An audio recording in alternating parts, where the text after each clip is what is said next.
Oi, gente, bom dia. Meu nome é Ana, nosso grupo é composto pela Sofia, pela Bruna e pela Fernanda. Eu vou introduzir um pouquinho a vocês sobre o nosso artigo e o nosso formulário. Então, o nome da nossa revista é Serviço Social e Sociedade.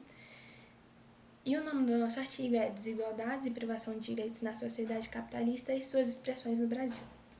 Ela foi escrita no ano de 2021, no período pandêmico do governo Bolsonaro, e o objetivo é a reflexão teórica do capitalismo, da questão social e suas expressões, com foco na desigualdade e privação de direitos. Eu vou ler um pouquinho da citação, a gente escolheu o Neto, então eu vou ler um pouquinho porque é um pouquinho longa. O desenvolvimento capitalista produz compulsoriamente a questão social. Diferentes estágios capitalistas produzem diferentes manifestações da questão social. Esta não é uma sequela adjetiva ou transitória do regime capital. Sua existência e suas manifestações são indissociáveis na dinâmica específica do capital, tornando o potencial dominante. A questão social é constitutiva do desenvolvimento do capitalismo. Não se suprime a primeira conservando-se do segundo. E agora a Fernanda vai falar um pouquinho pra gente sobre o artigo. As desigualdades e as privações de direito à questão social se relacionam no processo de sociabilidade capitalista. A persistência das desigualdades aumenta a privação de direito da população expropriada da sociedade e acentua a questão social em suas expressões históricas. O fenômeno das desigualdades intrínseco e produzido no modo de produção capitalista, ele é base de constituição da questão social e do estado de privação. A questão social, de acordo com Yamamoto, é o processo de produção de condições materiais da vida humana em determinado modo de produção, ou seja, ela é indissociável ao processo de acumulação e ao efeito dessa acumulação sobre os trabalhadores. E a reestruturação econômico-financeira da economia desse modo de produção capitalista agrava os quadros de desigualdade, reproduzindo e renovando as expressões da questão social, como, por exemplo, o pauperismo, a colonização, a opressão, conflitos identitários, étnicos, raciais, o racismo, etc. A privação de direitos é a supressão de direitos, de bens e serviços públicos, a renúncia ao exercício de responsabilidade dos poderes públicos para com os cidadãos em favor financeiro. É uma forma contemporânea de expropriação por meio legal. Por fim, a nossa pergunta da pesquisa, que é o problema contexto, é: como o capitalismo e a questão social se expressam pelas desigualdades e a privação de direitos na sociedade, especificamente no Brasil? Bom, eu vou falar da parte do artigo sobre aspectos multidimensionais das desigualdades e implicação da privação de direitos, reflexões sobre a realidade brasileira. Então, a desigualdade ela é criada no processo de produção e reprodução do capitalismo. Ela é política, econômica, social e cultural e perpassa as relações de gênero, étnico-raciais e, enfim, outras. Com o neoliberalismo, a partir de 1980, as desigualdades aumentam, né? Porque a proteção social ela é mercantilizável, então o mercado se torna responsável por ofertar os serviços para satisfazer as necessidades sociais, né? E aí isso gera uma falta de acesso aos direitos, a bens e serviços e implica na fragilização da cidadania, potencializando a concentração de renda e a massificação da miséria, né? Intensifica o abandono e repressão às classes trabalhadoras também. Né? E no sul global, né, a periferia do capitalismo, esse processo de globalização da economia, mundialização da miséria, o imperialismo norte-americano é anunciado como o único caminho de crescimento econômico. Então, falando especialmente do Brasil, né, o longo histórico de desigualdade do Brasil, né, que se manifesta falta de acesso à educação de qualidade, baixos salários, política fiscal injusta, dificuldade de acesso aos serviços básicos, né, como saúde, transporte público e saneamento básico. Enfim, tem esse longo processo histórico, né, desde o passado colonial e escravocrata, né, de concentração de terra como base do poder econômico, que persistiu até 1950, né, refletindo um poder político concentrado, autoritário e patrimonialista, que se manteve de forma persistente.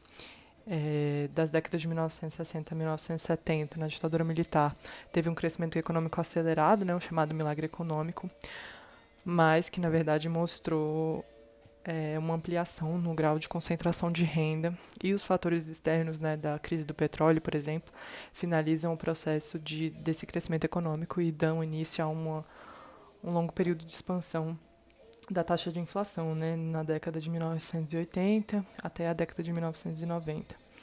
Né, a década de 1980, inclusive, chamada de década perdida.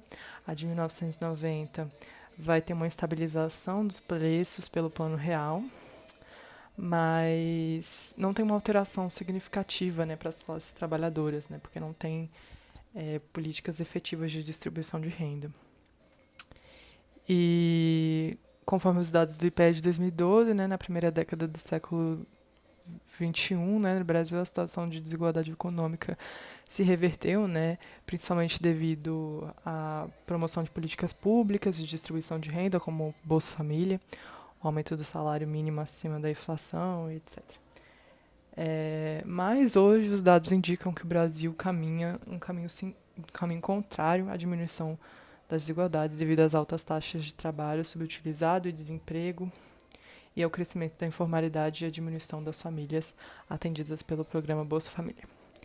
Então, a nossa hipótese da resposta da pergunta possível desse artigo é que o desenvolvimento do capitalismo no mundo ele acentua as desigualdades através da mercantilização das necessidades sociais e intensifica a exploração do trabalho. E no Brasil, ele é visto através da regressão dos direitos conquistados e da ineficiência de acesso às políticas públicas. Em uma sociedade capitalista, há uma produção e crescimento das desigualdades sociais por meio da acumulação de capital, concentração de riqueza e má distribuição de riqueza, que são apropriadas privadamente, sendo que essa riqueza é socialmente produzida pela classe trabalhadora, que é explorada na relação entre capital e trabalho, e a redução de direitos e de políticas sociais pela via legal contribui para a intensa privatização e mercantilização da satisfação das necessidades sociais, resultando no crescimento da pobreza na mesma proporção do crescimento da riqueza, que atinge todas as dimensões da vida. Considerando esses argumentos para compreender a desigualdade na sociedade capitalista, conseguimos entender o porquê o Brasil está entre os países mais desiguais do mundo, com uma alta taxa de desigualdade na educação, saúde, economia, racial, gênero, habitação e alimentação, entre outros, gerando brasileiros com insegurança alimentar, sem acesso a serviços de saúde, uma alta taxa de analfabetismo, pessoas sem habitação e a diminuição de perspectivas de vida de pessoas pretas e indígenas. Com a gestão ultraconservadora e ultraneoliberal que esteve no poder do Brasil entre 2018 e 2022, acabou acentuando ainda mais as desigualdades. Com a ameaça a direitos sociais e a privatização de direitos básicos, e o descaso com a pandemia de Covid-19 acabou aumentando a taxa de desemprego e a taxa de insegurança alimentar, e diminuiu a perspectiva de vida da população brasileira. Concluímos, então, que o capitalismo vai produzir a questão social e suas expressões, sendo ilusório acabar com o ciclo sem a evasão do sistema.